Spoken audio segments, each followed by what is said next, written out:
"You are here," said the man in the black suit, "because you are dentists." The man in the black suit stood in a bright room before 10 men, 10 dentists in a semicircle. They didn't look at one another. They focused on the man in the black suit. "Of all medical professions," continued the man, "dentists have the highest rate of suicide." The men didn't move. They kept their eyes locked on the man talking to them. "I have invited you here to talk about." The man in the black suit paused. He looked down at his feet and shuffled them a bit. Then he looked up.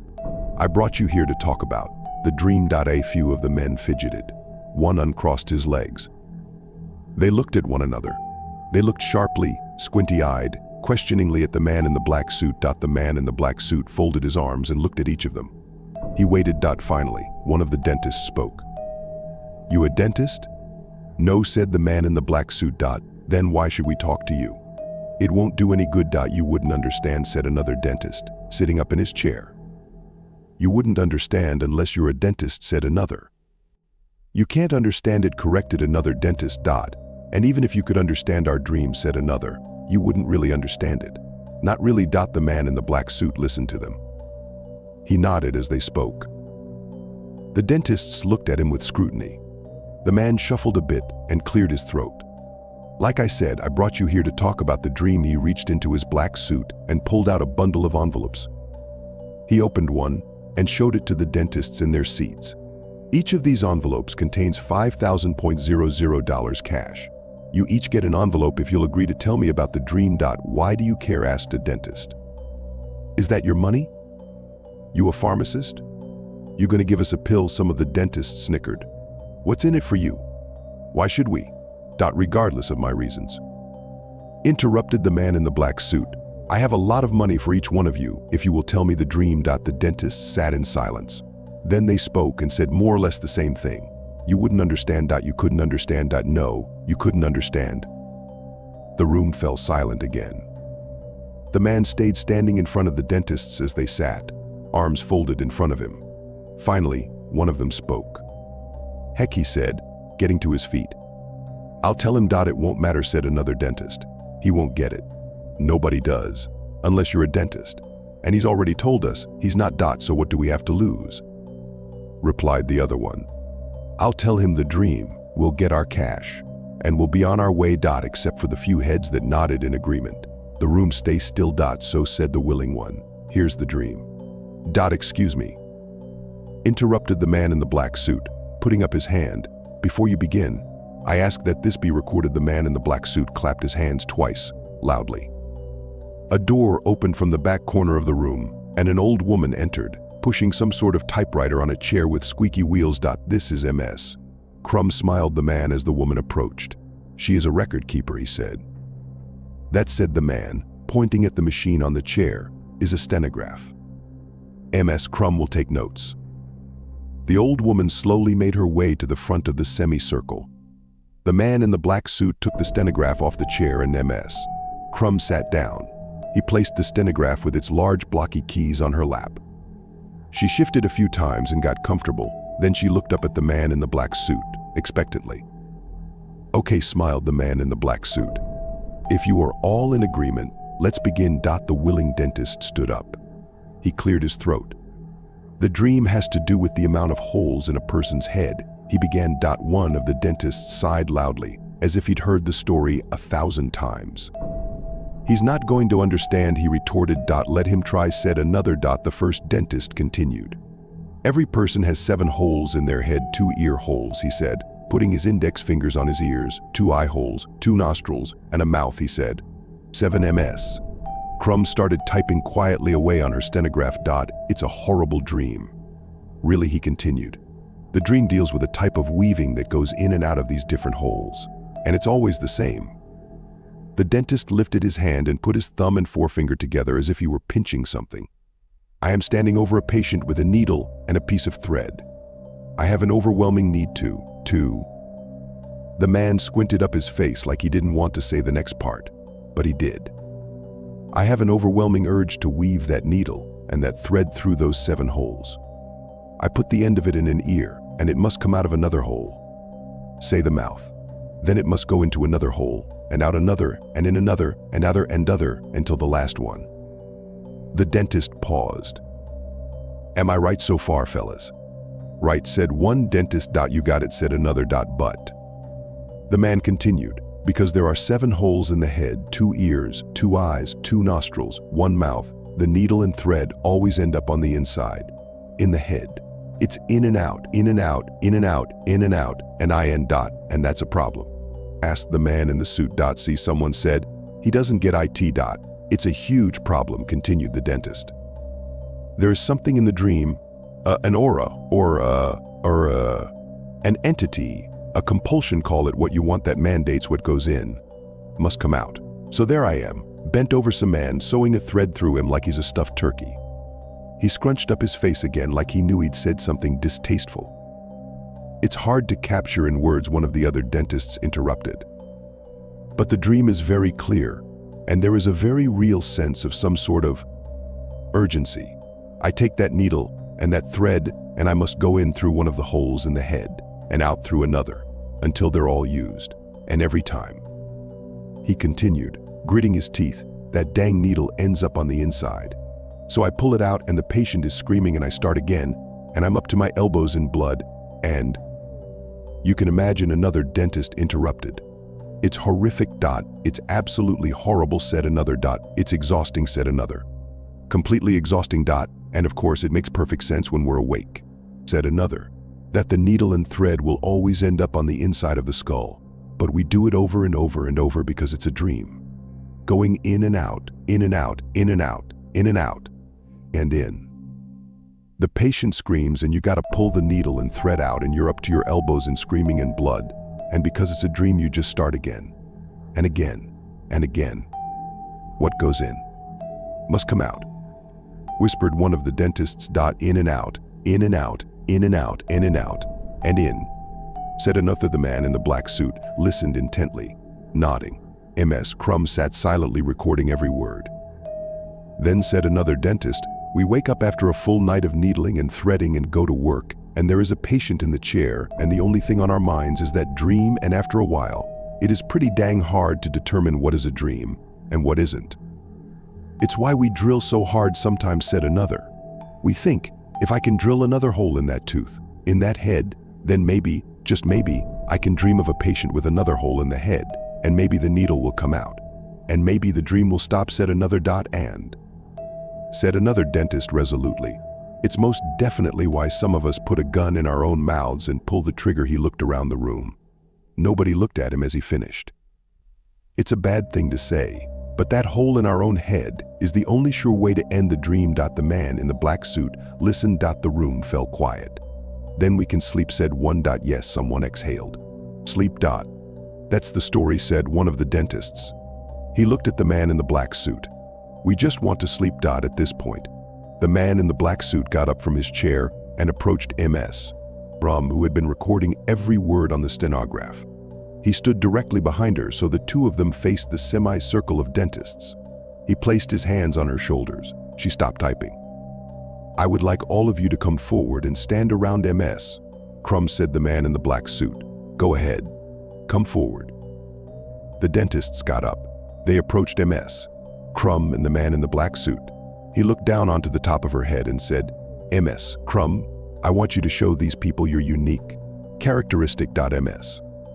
Crumb slowly lifted her chin and tilted her head back until she locked eyes with the man standing above her.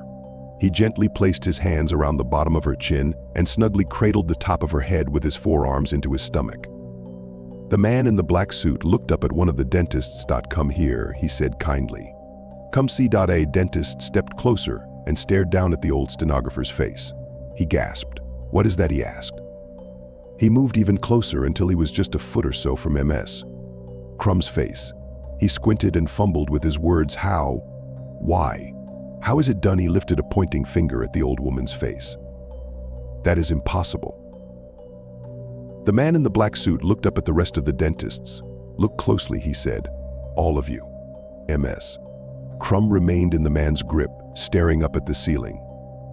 As they came forward, she resumed her typing, recording the dentists as they came one by one until they had all witnessed for themselves the miracle of Ms.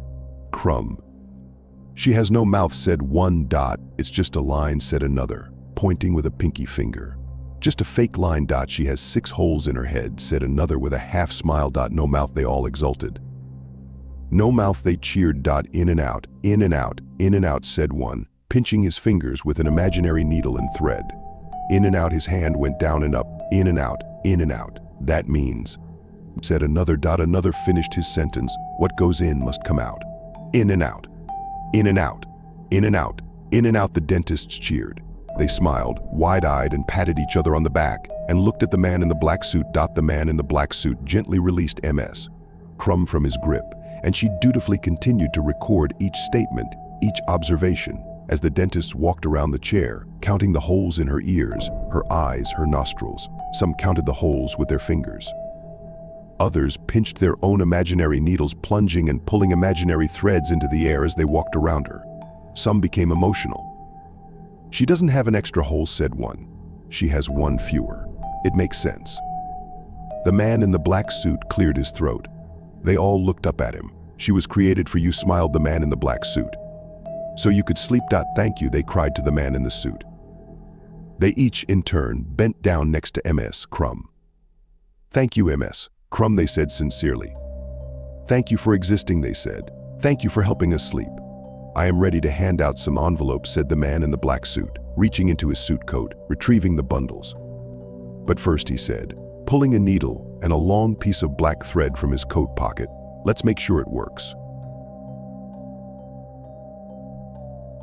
The mirror showed a reflection that wasn't my own. It happened the first time a couple of days ago at the restaurant, and I'd hardly caught it during a brief glance while I quickly washed my hands. It was in the eyes, something about the eyes. Not the normal brown I'd been so accustomed to seeing myself with. Instead, they were a glassed-over opalescence that seemed to change the contour of my entire appearance in an instant. I was taken aback, splashing water up on my shirt, only to realize it was, in fact, still me that I was looking at the moment I glanced back up. I wrote that off in a way that had my gut intuitively twisting, but figured it was the high amount of stress building up from too many long hours spent working. I went home early to recuperate. A few days later, it happened again. Except this time I was on my way back to work, crossing the busy city street and making my way through the intricate maze of reflective buildings. I glanced up from the middle of the crosswalk amidst a swarm of other pedestrians. My reflection was caught briefly in the side paneling of a building, my eyes more focused on my clothing at first, but as my glance drifted upwards towards my face, I noticed my reflection had changed again. The first shock came when I saw how sallow I looked, with those same piercing opalescent eyes. The second was when I noticed the shadow hovering directly behind me, pitch black. My heart sank into my stomach and my legs instinctively stopped in the middle of the crosswalk. In my confusion, I froze. I couldn't take my eyes off of my own warped reflection. The entirety of my gaze was stuck like a deer in the headlights, no matter how badly I wanted to check behind me. The crowd of people around me thickened, their own reflections starting to blur into a haze of gray in the window as my panic grew and grew. I tried to move my legs forward and convince myself that the shadow was just an illusion, but time seemed to slow down. I became dizzy. I felt the claw of terror start to make its way up my throat, my lips starting to tremble, but the call for help never did come out. Nobody around me seemed to notice. It wasn't until I heard the loud honk of a car horn coming from my left that I snapped out of it. In that moment, I noticed the entire walkway had been cleared, the 4 or so lanes of cars starting to inch closer to the green light while the pedestrian icon flashed its warning. I had been the only one still standing there in the middle of the street. The crowd had entirely dissipated. Even the walkways ahead were relatively empty. The driver in the window shook his fists in a fit of rage as I glanced back in front of me just to see my reflection had, once again, already switched back to normal. 3/31/31/227:47:47 p.m. I kept my head down at work today, as I have been a lot lately, but I started to notice a tremble to my fingers and a sort of breathlessness I can't quite figure out. Every now and then my vision will go blurry for a moment, and I'll see things that aren't actually there, or things that other people aren't seeing. It happens a lot on the elevator, or really anywhere lined in mirrors. Today I saw the shadow of my coworker diving in front of oncoming traffic from one of the rearview mirrors of my taxi. I turned around to scream for him to stop, but he was still standing there hailing his own ride home when I turned to glance back over my shoulder. You've got to be quick to catch it, observant. I don't know how to explain what without sounding absolutely insane. They're like murky shadows that contort over other people and then vanish. Sometimes they even alter their faces. To put it bluntly, I was rather perturbed by what I saw today at work. The anxiety from this morning has stuck with me like a fly to a glue trap. 4/1/22 p.m. They have begun speaking. They have begun ... sending things to me. They do it with your mind. They find ways to pull you in with them. They are constantly reminding me of the ways in which I can be taken. It is like the fragility of the human body has become so inherently obvious in every facet of our reality. Unreality? I cannot be so sure that where I am all of the time is real anymore. In the instance of a blink, the people seem odd, different. Their demeanors shift. They remind me that the world we live in has a very real danger at every turn. The cars, the glasses I drink from, the knives on my kitchen counter, the electrical outlets, they continuously point out the fatality that could occur in every instance. In fact, they worship it. The process of death, they all seem to carry on as if that is completely normal. My brain feels like it's metastasizing under their mental affliction. It took everything in my power to try and get into a taxi this evening, but I had to be quick in order to get away from one of them, because every step I took on my way home, I'd only seen myself walking on broken legs. The bone in my shin was fully exposed every time I made my way past a shop window, or heaven forbid, a puddle. It started when one of them followed me down the staircase, reminding me from behind with every misstep that the cold concrete could very well seal my fate. There are too many reflective surfaces in our world, and they know that. They own them. Sometimes when I pass a crowd of people, some of the sallow skins are intermingled, hidden. When I anxiously ran up to the back passenger seat, I nearly fell backwards in terror. Through my own broken reflection, my bloodied and bruised face, I saw the shadow of a figure already looming in the back seat. There were no features on it, but its height seemed to take up the majority of the space. Its neck was craning down from the ceiling of the cab in order to fit. I only saw the back of the driver's head for a brief moment before he turned to face me, his own features now contorting into those same reflective eyes and grayish skin. He took a moment to let out a long, raspy cough, and when I reacted, he grinned. I ran as fast as I could in the opposite direction, my joints aching and my skull throbbing all the way home. I have been coughing ever since. Even now, I am so frightened to think about it. What if he remembers me and shows up here tonight? They can do that, you know. They can just materialize wherever they want, whenever they want. They say you call on them unwillingly every time you even think about it. And nobody else will be able to tell any different. 4/3/2/223:45 a.m. tonight. I woke up several times. I distinctly remember one of the dreams that plagued me the most. I'm going to try to write it down before it disappears entirely into the chaos that has become my life. I'm so tired from all of this. In the dream, I was checking into the hospital. They kept murmuring that I needed to see the specialist. The city outside was under a severe weather alert. The flooding had nearly engulfed the entirety of the streets, and the people were clearly in danger, some even dying, but everyone just seemed to carry on, as if there was nothing happening. For some reason, the receptionist urged me to stay the night because of this. She was far too chipper for comfort. She walked me past several full exam rooms, some with the doors still cracked open. In them, I could see the state of the patients. They all seemed extremely sick, gaunt, and hysteric. The doctors had even begun to drape some white sheets over a few of them as they sat motionless. Others were screaming out in pain. The nurse mentioned, with a smile, that because of the weight, I would be eligible for a premium room. I did not, and for some reason could not, protest this, so I followed her into a master suite that looked more like a bedroom at first than any hospital I'd ever seen. The king-size bed was lined in white and even had a few flower stands surrounding it.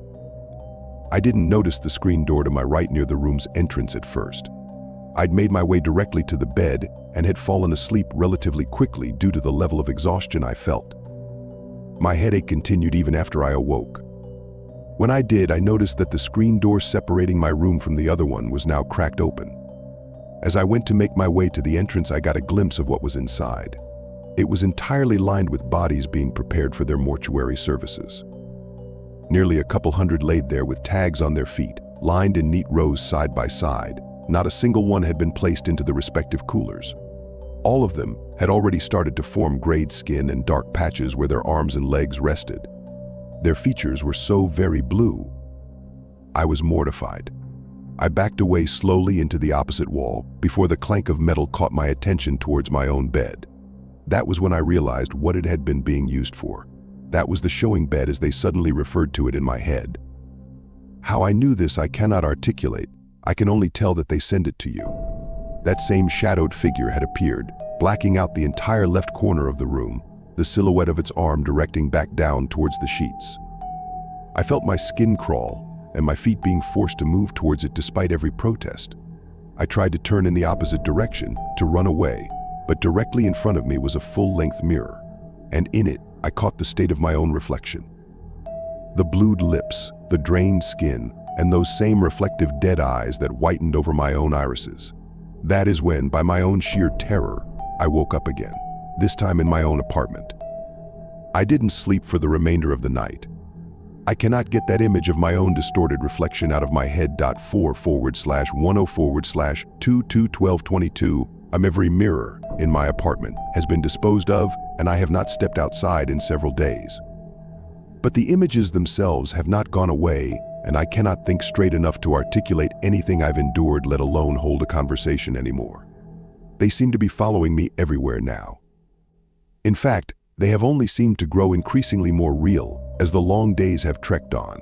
They've put the loudest noises in my head to make sure I stay lucid. Bells and whistles and hissing. I feel my sanity slipping away every time I'm forced to look at my own hands, my own veins, my own skin. It is changing or ... decomposing. One or the other, or both. I have hardly slept due to the routine of nightmares they induce upon me. I have already called the ambulance, despite all of their protests. 4/11/223000 meets in the eyes. 4/18/22515 p.m. Hello, doctor. I'm reaching out to you specifically to see if I can get any idea of what those tests showed. I don't know what my case number is, but I'm hoping you can still find me in your system. As far as I know, I am still admitted, but I do not know where I currently am. When I saw you last week, the nurses mentioned looking into special services, but how much time has passed since then, I am not sure. Who am I supposed to be calling on again? I don't trust your staff. They just kept screaming for me to stay quiet about it. My head feels like it's full of liquid now. Every joint in my body feels like it's grinding away. I feel slower, stiff, thirsty. I feel there is truly, deeply, something very wrong with me. When I do manage to see outside, it is always night. Or it is always gray, darkened. I saw the sallow skins again just a bit ago, wandering the hallways. When I try to eat, they protested, tell me to lay back down in my bed. Their joints click and their gait is really rigid. I don't think the nurses have been taking care of me as they should. When I say it hurts, they tell me to hold my breath. They were mumbling that it was almost time for my own transition. Does this mean that I am dying? I ask because the shadows are now taking up the majority of my vision. I hope somebody comes to get me soon. Nobody in here likes it. Just the other day, my neighbor was begging for it all to stop for hours on end. Please come to my room immediately. Because when I ask them if this is real, they just repeat, faster, faster, and the shadow figure is all too blinding. Teaching had always been my dream job. Ever since I was little, I wanted a career teaching kids the same way my teachers taught me. Though, to be honest, I think it's just because the ones I had were so great. Never had a bad one during my time in school. So, fast forward to a few years later, I graduated college with a degree in teaching. I couldn't believe it. My dream was finally realized. I immediately began applying to any and all schools in my area. As luck would have it, I ended up working at the school I was taught at as a kid. This was an elementary school, and I got to teach the 5th graders, which was my favorite year of school, so that only added to my excitement. I say this because there was no set subject in class. I taught everything, and things got off to a pretty decent start. For the first few years, I didn't have much issue with the job. Sure, there was a bad kid or two, but other than that, things ran smoothly. That is, until I met one student. Now, for privacy reasons, I'm not going to use the kid's actual name. I'll refer to him as Alex. Now, Alex wasn't a bad kid or anything. Far from it. He was actually quiet, polite, kept to himself, and always spent his recess reading. So he was a favorite of mine, but he had his issues. One being that he wasn't that great at math. In fact, he told me it was kind of his worst subject. From my interactions with him after this, he said that he still struggles with it. I felt bad because he excelled at everything else. Science, reading, history. He was great at all that. But for whatever reason, math just didn't click with Alex. I talked with his parents about this, and they said it was always an issue for him, even in his first few years of school. He got better with each grade, but there were still struggles, and his test scores unfortunately reflected this. Out of options, I suggested an after-school program that I and a few other teachers were running. His parents agreed and enrolled him in it with a few other students. It was an after-school thing, so all those involved had to stay later than normal. It wasn't a big deal for me, because my home was in walking distance. Plus, I really wanted to help these kids out, so I stayed for as long as I needed to. The tutoring session ran a bit later than I was expecting. This was also in the winter time, so it was getting dark earlier than usual. But this wasn't a one-day thing. It lasted throughout the school week. So when the sun began to set, we decided to call it a day. Like I said, my home was in walking distance, so I could literally just pack up my things and walk home in about 10 minutes. And so I did just that. I walked home from the school while everyone else drove home while the parents picked up their kids. But I noticed that Alex hadn't gone home by the time I left. I asked him about this, and he said he was preparing to leave. He said his home was close to the school, so he could walk there himself. I was a bit concerned that a fifth grader would be walking home by himself for obvious reasons. I offered to walk him home, but he declined. I insisted until he pointed out the house to me. It was even closer than mine. In fact, it was right next door to the school. Surprised by this, I let him go on his way, but I kept an eye on him. When I was sure he was home safe, I walked to my place. It was getting dark, so I had to book it there since I didn't bring a flashlight with me. I honestly didn't think I'd need it, but I bring it with me nowadays. So, since it was around 5, I began making supper, which was a bowl of ramen noodles and cold glass of wine. I settled in with a good book and the local news. Well, I tried to. I kept hearing noises all around the house. I assumed it was just the animals outside since I didn't have any pets. Or it was the house just making noises. It was old, so it was to be expected. I began dinner when I heard a knock at the door. Confused, I got up and answered my door. To my surprise, it was Alex's mother, who I'll call Sydney. I asked her why she was there. Sydney explained that they were out walking their dog, who wasn't with her at the time. Neither was Alex for that matter. She said that they returned home with it after finishing the walk. As for why she was there, well, this is where things got bad, real bad. Apparently they walked by my house during the walk with their dog. While doing so, she said they saw movement in my house. They assumed it was me until they saw me in the kitchen making dinner. Worried, I asked if they were just seeing things. Sydney swore that her and Alex saw someone else in the home. I said that I lived alone since I didn't have a roommate and I wasn't married at the time. So that meant only one thing: someone broke into my house. I was unnerved by that thought since I didn't hear any signs of a break-in. I turned to my house to call the police, and that was when I saw it. I saw a person moving by the window of my living room. In a panic, I told Sydney to run. We bolted out of there as quickly as we could. It was probably the fastest I've ever ran in my entire life. And I don't think I've ever ran as fast since. I ran to their home, and they allowed me to call the police. During the wait for them to arrive, I talked with Alex and his mother about this situation and if they saw anyone else. After all, they were the ones who saw that person. But it was Alex that answered the question, not his mother. He said that he didn't see anyone else. As it turns out, he practically begged Sydney to let him go with her, but she didn't allow it for obvious reasons. I asked why he wanted to, and he said that I was his favorite teacher and that he didn't want a bad person to hurt me. It was a sweet gesture, but I'm glad he wasn't there with her. I don't advise any parent to let their kid go with them in these situations, no matter how much they beg them. To this day, I'm glad Sydney didn't allow Alex to join her, even if he wanted to help. A few minutes later, the police arrived. They drove me back to my home after Alex and Sydney explained the situation to them. At my house, I waited outside as they investigated the home, but when they got back, they couldn't find any evidence of a break-in. In fact, They couldn't find any trace that anyone had been in the home, but I kept thinking that couldn't be right. They had 3 witnesses to someone else being in my house and couldn't find a single piece of evidence. Needless to say, I didn't go home that night. I didn't feel comfortable sleeping there. I rented a hotel room for the night. It was far from the school, but I didn't care. I could take a bus if need be. I was not staying in that house until something was found out. But lack of evidence pretty much confirmed to me that I'd never get answers.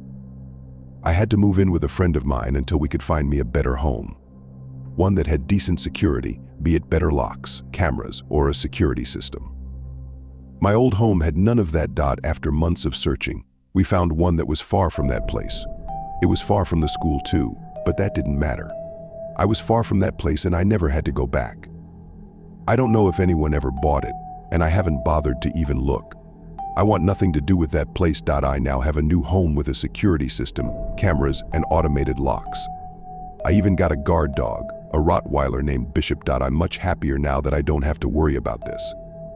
None of my neighbors report anything to me, and the cameras don't pick much up. They're interior cameras, so I doubt they would anyways unless it's me or Bishop. I'm working on installing exterior cameras to keep an eye on things outside my home. But even though I'm living a better life, I still can't get over that night. So many questions are still left unanswered. Who did I see? Why didn't the police find any traces of them? Why did they break into my home? Why didn't they take anything? These questions lingered in my mind more than they reasonably should have.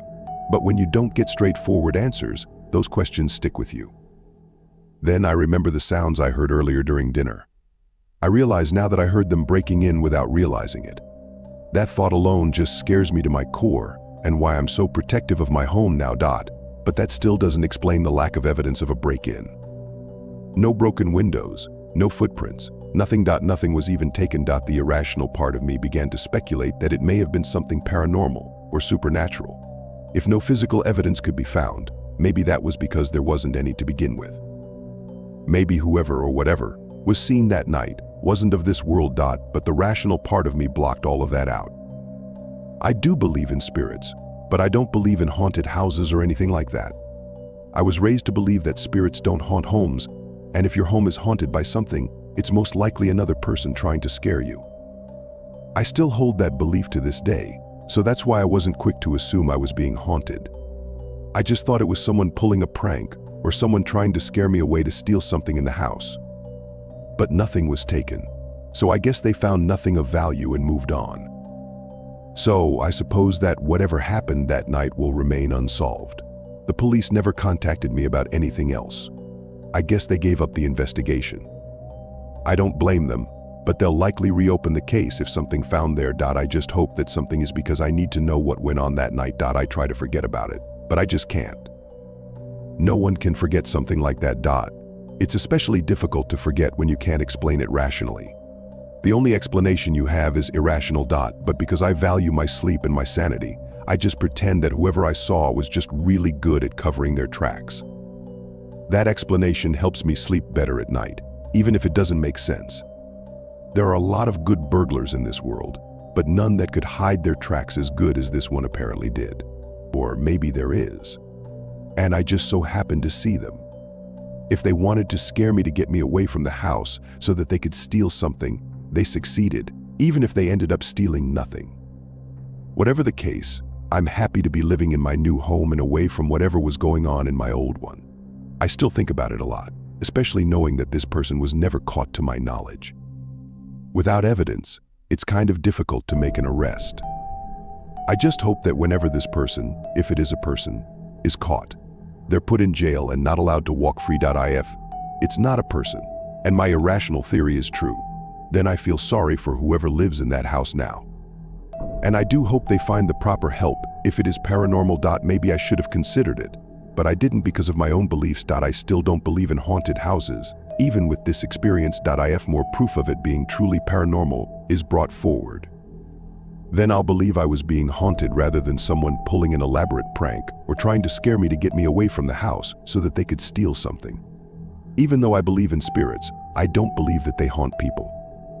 Never have believed that and likely never will. Until then, I'm just going to go with my rational line of thinking and just believe it was a burglar with skills that haven't been seen before, or some sadistic prankster. And if they're out there, I just hope they're caught and arrested, preferably sooner rather than later. Now, I need to go check my cameras. They've been making noise all day, and I think they've caught something inside the home. But that's odd, since they're only supposed to sense movement. They're not supposed to sense stuff in my house unless someone or something is moving in here. And I've been away all day at work while Bishop has been outside in the yard.